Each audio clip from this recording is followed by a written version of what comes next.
Hello and welcome to On to the Next Project. I'm Adam Krutinger. And I'm Brian Miller. And on the show, Brian and I have a weekly free-form conversation about building a living and a life with your passion. This week's topic is Don't Interrupt Me. Yes. I thought you were going to jump in as I said that. I really thought you were going to. No, I'm trying to. Don't interrupt me. It was just going to be called listening, so it's going to be about listening and interrupting. But I want to make this a little bit of a different conversation than hopefully people are expecting, because I really think that sometimes it's okay to interrupt. It's just really about picking those right times. And I imagine that you have a different opinion than I do, which is why I think this might be a fun conversation. Well, I guess I'm Oh, curious. and actually, I'm sorry, just to interrupt you quick, because I don't want us to be going in the wrong direction, because last week we talked about introvert, extrovert. So I want that off the table. This is two extroverts talking, okay? So Okay. that I want to make sure that it's framed that way. Yeah, so I guess I want to hear what you have to say about it first because I want you to be able to frame this whole thing. But so two extroverts. So imagine. So we're basically talking about what we're doing right now, like either co-host or maybe you have a guest on an interview, or maybe you're in a meeting with a client and business is getting done. Is that what you're talking about? Yeah, I think so. I think so. I guess another way that I think I use this even as an example in our last episode. I think a lot of the conversation is kind of like a race. There's a goal in mind, usually, and you want to make sure you're both going in the same direction. So in my case, most of the times, if I interrupt, it's to make sure that we're still going in the same direction. Because like one episode that we never posted because this was bad from the beginning is we started off the race but we went in two different directions, so we kind of had to, I interrupted you big time to say, like, I didn't want to interrupt you, but we're not going in the same direction. And that's my main excuse for it being appropriate sometimes to interrupt. But on the other side, by having it free form more so, you hit things that maybe you never would have expected to hit on. Um, and you can discover new things by letting it be a little bit more free form and letting people talk too. But it depends on what that goal is, I guess. Well, I guess I'm wondering what situations you would see it being appropriate outside of this. I mean, this is a very specific, when you do your Maker Chat live, it's kind of like this. There are specific types of, what it's like. It reminded me of something that I feel like it was Julian Treasure when he was on my show, and we were having a conversation about conversations, right? About how conversations go. And he said, what we're doing right now, he was using this example. He goes, this isn't really what we mean when we're talking about conversations, because this is like we're doing radio. We're having a play right now, right, for an Mm. audience. And so I wonder, is this something you're talking about, Adam, for conversations like this, or for real world conversations? I guess for me, I think I like to think that I treat them both pretty similar. Obviously, there are some differences uh, because of the nature of casualness and the tone of the voice versus being recorded, I think. But other than that, I think I generally approach it the same way. So yeah, let's do real world, as I think that will be more practical for people listening. So right. So there's my immediate follow-up question is you're having a meeting with your principal, right? You're having a meeting with your principal and you're trying to bring up something you want to talk about, and they start talking for a little bit and you're like, we are not running the same race right now, so you cut off your principal. How does that go? Well, okay, yeah, well, again, this is kind of what I was talking about too with introvert extrovert, which is it's different, but it's similar in that the introvert extrovert, there's a power in difference, right? That's Hmm. kind of what it's pointing out. And I would argue in that type of a situation, whether it's your boss and an employee, there's a similar power differential there. So that's why I'm saying in a more casual conversation, where it's maybe an intense conversation with your friend, or I'm sure there's very commonly amongst family, intense conversations. And I guess when is it okay to cut people off? See, and well, that's why I keep kind of just asking questions to poke at it, not in a malicious way, but in kind of a thought experiment kind of way. So now I'm going, okay, so let's get rid of power dynamics as the example. So don't do it there. Don't do it with an introvert extrovert situation. Okay, don't do it with your boss. Fine. Don't if you're the boss, don't do it with your employee. Maybe right because maybe that's a bad. All right. So now I'm starting to go. Well, where are the situations? Like I'm trying to imagine.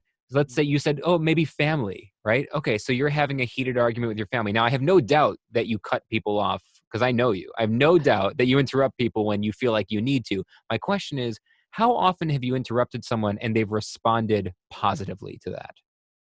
I don't think it's necessarily. I mean, positive is such a, an extreme word. I think to define something like that. Whereas, even for me personally, when someone interrupts me, and then uh, I'm hearing what they're saying, and I realize, oh, they're getting me back on track. Like I'm grateful to be Mm. interrupted in a case like that. You know, to be honest, sometimes they don't because they think of it as a power differential, where it's really just making sure we're on track. Because it can really stroke somebody's ego the wrong way, being cut off. But then again, my goal is the practicality of the conversation in most cases.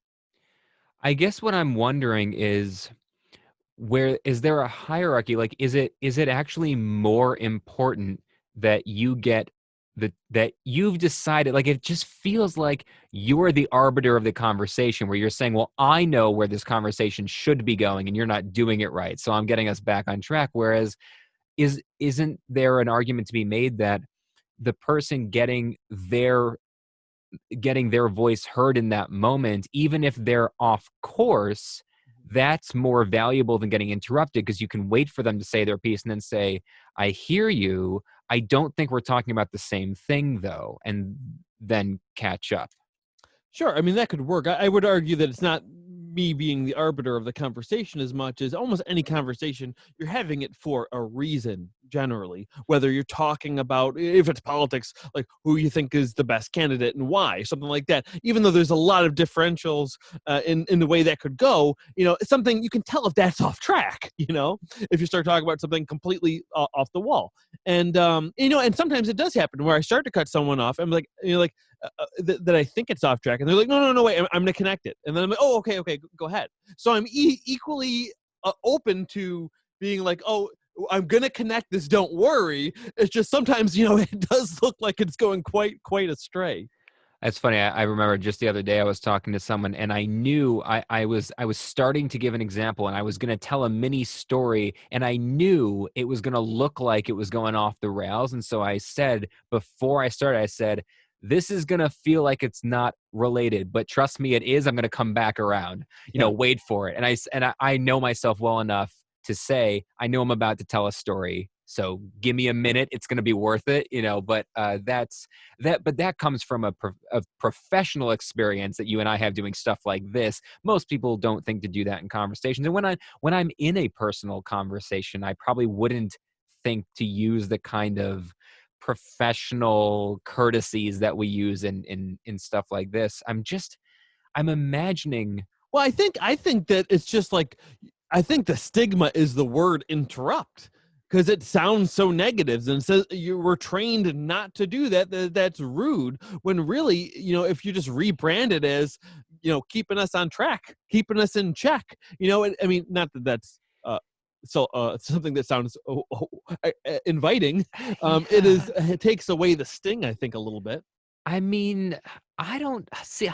I'm trying to get there, and I'm just trying to imagine being. Now, I can totally imagine being, interrupted in a normal or kind of cut off in a really excited, like when you're both having a really positive conversation, you're excited, you're talking about a thing and you're agreeing. And like when you and I have some of our private conversations where I'm working out a business idea. And so you interrupt me because you've got a great thing to say about what I just said. And then I interrupt you back because I've got a new thing to tag on that. That I don't know if that's what you're talking about. That feels like just a really energetic give and take. And it's something Mm. you and I can do because we know each other really well. I also wonder if this is like your new colleague you met yesterday, if maybe don't interrupt even if you think it's going off track, right? I mean, Yeah, I would definitely say read the room. I'm not saying like load up these guns and just run around with them. Yeah, definitely try to have an idea of, and not even necessarily that you have to know this person really well, but again, read the room. You can tell, like, okay, this person seems like someone that I can, like I think I mentioned before, like playing tennis. Hmm. A good conversation, it does have a lot of back and forth to it. Because even on podcasts that we do, sometimes we have that guest that you can pretty much ask the first question and then walk away, and they're going to talk for the next hour, and there's a lot of value to that, and that can be great.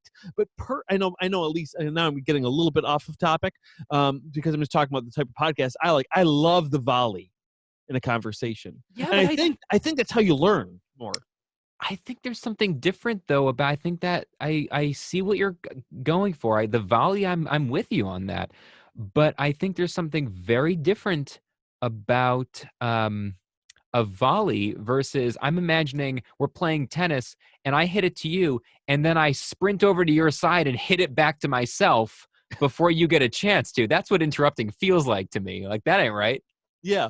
Well, I guess really if you have enough volley, there's no need even to interrupt, because even this conversation, I'm sure I've interrupted you once or twice, a couple times, but for the most time, it's back and forth enough that we don't have to worry about that as much. No, and also, again, this is a very specific kind of play that we're putting on, which I think that is a really interesting way of kind of imagining it. And you and I have gotten into a rhythm, and we know each other really well. So I'll see you'll we literally have nonverbal cues that let each other know. I think we do it unconsciously at this point that we let each other know I'm ready to jump in. So wrap up your current point, kind of a thing. Mm. Like I'll see you kind of start to like you'll literally start to raise up out of your chair like I'm ready, and I see that and I go either I need to wrap up this sentence or I'm getting interrupted. Like my brain knows that, but I think that's good for clarity. My concern is somebody that you and I disagree on frequently, which is Gary Vee. Right Mm. now, I like a lot of what Gary Vee says. I like a lot of his content, not all of it, but I agree with a lot of his content. It's his delivery that I find so difficult, and largely because of exactly this. He has guests on his podcast all the time, and then he talks for 30 minutes, and his guests just sit there, and I just go, "Why? Why even have a guest? Just do a solo podcast if you're going to talk over them the entire time." Yeah. Yeah. No, yeah, I don't really listen to his podcast, so I'm not overly familiar, but I know it's a thing that he does. But and I think I have seen him talk about how he does that, and talks about, because he's not doing it for the guests, he's doing it for the audience, and he knows what the audience's questions are. And because that's the thing is too, because like with my maker chat too, sometimes people want to talk about their process for a long time, and I'm like, hey, wait, like stop on that for a second, because I know people are going to be wondering like more specifics about that type of a thing. And I think maybe he's trying to do that in his own way, because again, in a podcast setting, you're creating the value, I think, for the audience. In most cases, it depends on the type of show it is, like maybe less so in your show, but Mm. in something like Maker Chat Live, again, I haven't really listened to the podcast for Gary Vee, but I imagine based on the way the rest of his content is formatted, it would be similar to that. So yeah, I mean, I'm with. There's a time and a place for everything, and also too, I mean, for him, you'd say, I mean, like, it's just part of his. He says it all the time. It's like it's in my DNA. He talks about his DNA all the time. Like Yeah, that's his see that personality. I'm going to interrupt you. That is where I fall off with Gary Vee and folks like that. I think that's where I get really frustrated. Is this attitude of it's just how I am. It's just how I am. No, you don't have to be a jerk. Nobody's born. Babies don't come out a jerk, right?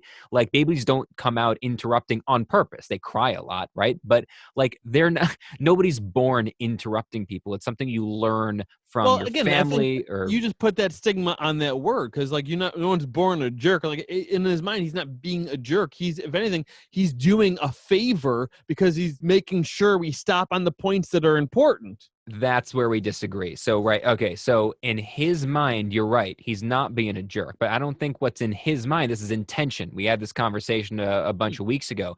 I don't think it matters what's in his mind because he's got a human being on the other side of that conversation. And whether, even if he thinks what he's doing, or even if what he's doing is for the audience, which I totally believe, he's still robbing some of the humanity from the person he's actually having a conversation with by just jumping all over them. I think I don't know, there's because I it's a push back on that balance. with what you said yourself about, like, that's the nature of some of these shows. Like, if you were to be on that show, I'm like, you'd know exactly what to expect.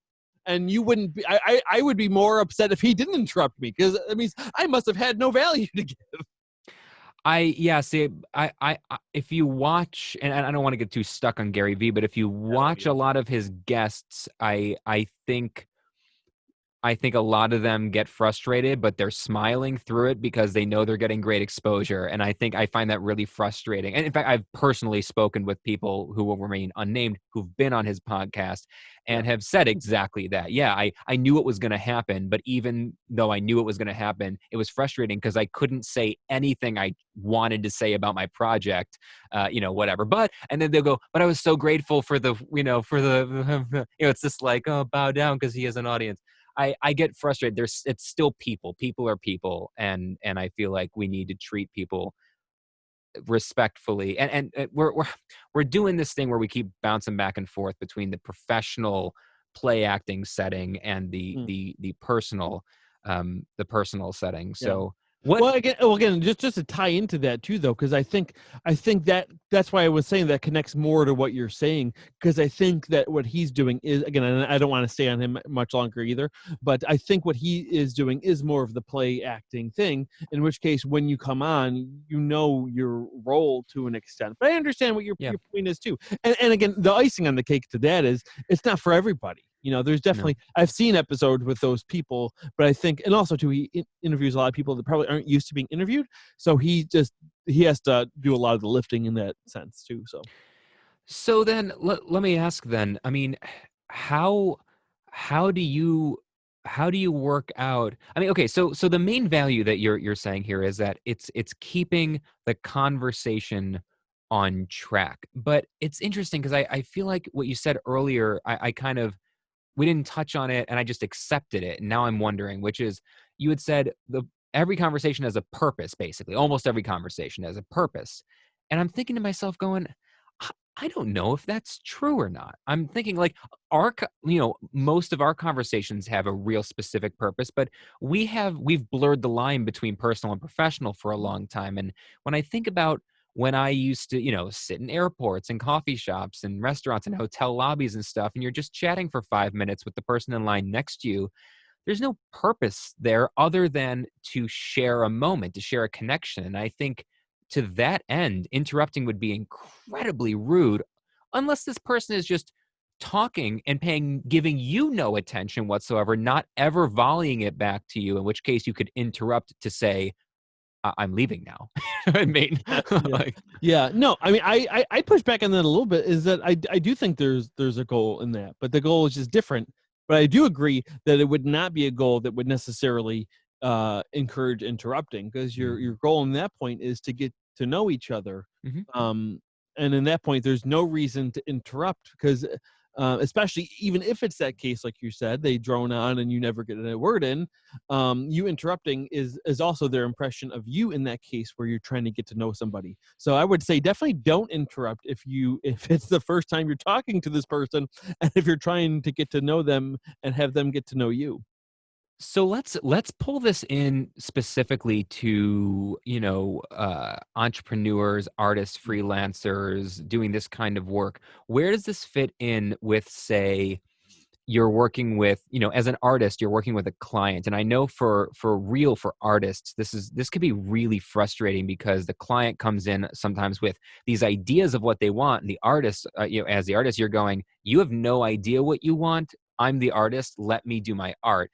Do you find you have to be more willing to interrupt or cut off or steer the conversation with a client when it comes to art? I'm going to toss that to you. Sure, I think it's a little bit, in my experience at least, it's more of a turn taking thing, and it's more of they talk for a while, and then I talk for a while, and then a little bit of volley, because a lot of times in those cases you got to understand the project. So if I'm Mhm. talking, I'm not going to be. That's not me learning about the project necessarily. I kind of let them get it all out, and I kind of write down notes, and then I generate my questions from that. Like, oh, when you say you want the eyes to move, do you mean blinking or do you mean shifting back and Mhm. forth? Because that one word, make the move, make the eyes move, could be interpreted into so many different types of movements, which would be completely different projects. So okay, so it's so funny. It just hit me as you were talking about that. I think it's actually the opposite way. I'm thinking now as the freelancer, I know for myself, when I'm talking about working with someone on a speaking engagement or whatever we're talking about, some event I'm going to do for them, coaching, whatever. I think I've mentioned this before on the podcast, but my buddy Tim David always says you don't talk people into a sale, you listen them into a sale, right? And I know you know that too. The more you listen, the more likely it is someone's actually going to buy from you because they feel heard, and you need to know. It's actually, I think, the opposite. When I'm on the other side of the table, when I'm trying to hire a freelancer, maybe a graphic designer to do some work for me, and I tell them, here's what I'm looking for, and they start talking, and I realize that they're talking about something that is not what I'm looking for at all, I will cut them off immediately, mostly out of respect for both of our time, right? I'll cut them off and go, nope, Yep. what you're talking about is not what I'm looking for. I can tell already. So either you're not the right person or you got to let me try again to explain what I'm looking for. Yes, yes. Thank you so much for bringing that up. Because I was going to say, like, I feel like we've talked about times where I feel like you've been pretty stern with stuff like that. And Mhm. again, that's reading the room and knowing the goal, which is kind of what I Yeah. was saying from the Interesting. beginning. But no, yeah, Yeah. no, I think that's totally on point, because yeah, it would have been a waste of both of their time to keep on going at that point. And sometimes, a lot of times, people are just, because one thing that's kind of tough that I notice is again, maybe just the type of people that I talk to, is when someone is like really good at listening, and because they're good at listening, they don't want to give off those cues, right? And sometimes you wait for those cues to stop talking, right?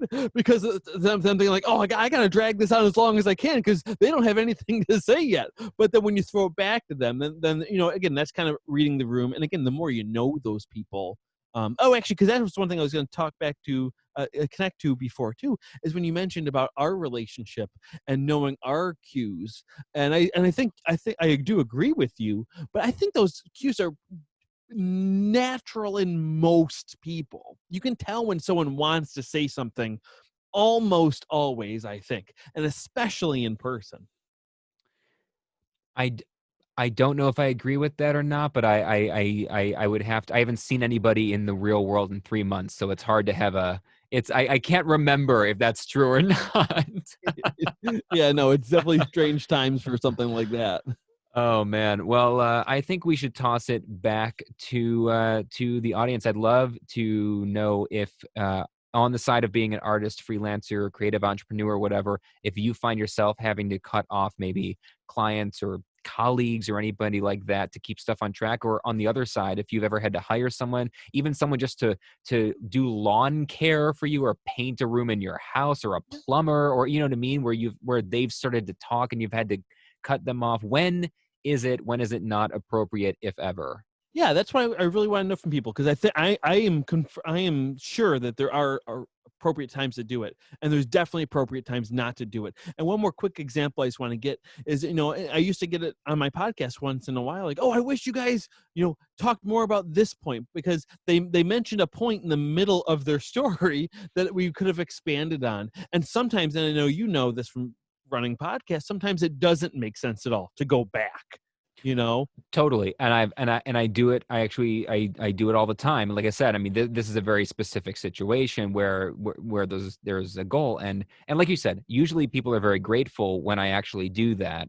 When they say something that's so amazing, but to them it's just their life, so they don't even notice, and they start going past. I realize they're about to tell me the next 3 years, and it's not yeah. going to make sense to go back. And I go, wait, hold, I just got to go. You just make random noises at them and they stop, and you go, what you just said tell me more about that. And that actually is a cue that they go, oh, I didn't even realize I was being interesting, right? Yeah, no, Yeah. exactly. That's why I think it's important to interrupt sometimes. But the thing is, though, it's always a risk because you never know if it's the right time or not for sure. I guess I say just go with your gut because I've regretted times when I didn't do it. And I rarely regret when I don't because at least in these types of conversations that we're talking about, because the person again uh, thought that I saw value in something that they saw, and whether maybe I was wrong, but either way, that's flattering. That's true. And I do think that in this kind of situation, in the professional conversations, radio style situation, before you start recording, you can actually say to someone, hey, just so you know, if you hit on a point or something I think is really interesting that you don't realize and you're skating past, I might stop you. I might interrupt you to ask you to tell me more about that. I mean, you can do stuff out of courtesy to eliminate the chance of them thinking it's rude. Like, for example, when in the prep guide that I send for guests to my podcast, one of the things it says is during our conversation, I will refrain from verbal affirmations like oh, the kind of stuff that we normally say. It says, I will refrain from verbal affirmations to keep the audio as clean as possible for the audience. Please know I am still listening and I am interested. Yeah. And I have that in my prep guide, and I've had people say to me before we start recording, "Hey, thanks so much for putting that in there. That makes me feel better." Or after we recorded, say, "Oh, it made me." I started to think, "Oh, maybe you weren't interested," and I remembered that you said that. And because it's important, because when you're recording a conversation in real life, if I had just said a point, you might have gone, as I kept talking. In real life, those are really important, those verbal cues. But Mm. in a podcast and a radio show to an audience, it's really distracting to randomly hear, oh. And so, yeah, so I feel like you can cover some of that stuff ahead of time. And I've done it a little bit in this one, but I have been restraining myself a lot, knowing that. But I think sometimes you still need to do it a little bit, but just for the sake of not feeling like a robot to the audience too, because they're like, he just told a joke, why isn't he laughing? Type of thing, Yeah. right? Yeah. Laugh at jokes, that's for sure. Yeah, and stuff Even when like they're that. not funny, make your guests look good. One So, more just little point. I know we're done. We're beating this to death. But one more just point I want to make too is just, and also the difference is part of what helps you able to get away with that with your show is the fact that it's pre-recorded, which many of my podcasts are too. But when I do a live stream, it's like not only do you not get that benefit of being able to cut something out that maybe shouldn't have been there necessarily, but also you run the risk of live publicly coming off not the way you wanted to represent yourself. So just being aware, that awareness is kind of what this all comes down to. stay present. Yeah. I Yeah. feel like the end result of every single episode we do is, it depends. Yeah. Yeah, the answer is both. Yeah. So, Well, anyway, I think this is about as far as we can take this one. I think 15 minutes ago we took this as far as we could take it. yeah, I think we spent way too long on Gary Vee. Yes. You know what? I agree with you. Yes. You should have Um, cut me off and we could have stopped talking about it. I thought about it, but anyway, yeah, guys, please leave comments below. We would really love to see what you think about this, and I think this is a topic that people will definitely have thoughts on. So we love reading those comments. But for now, On to the next project. next project.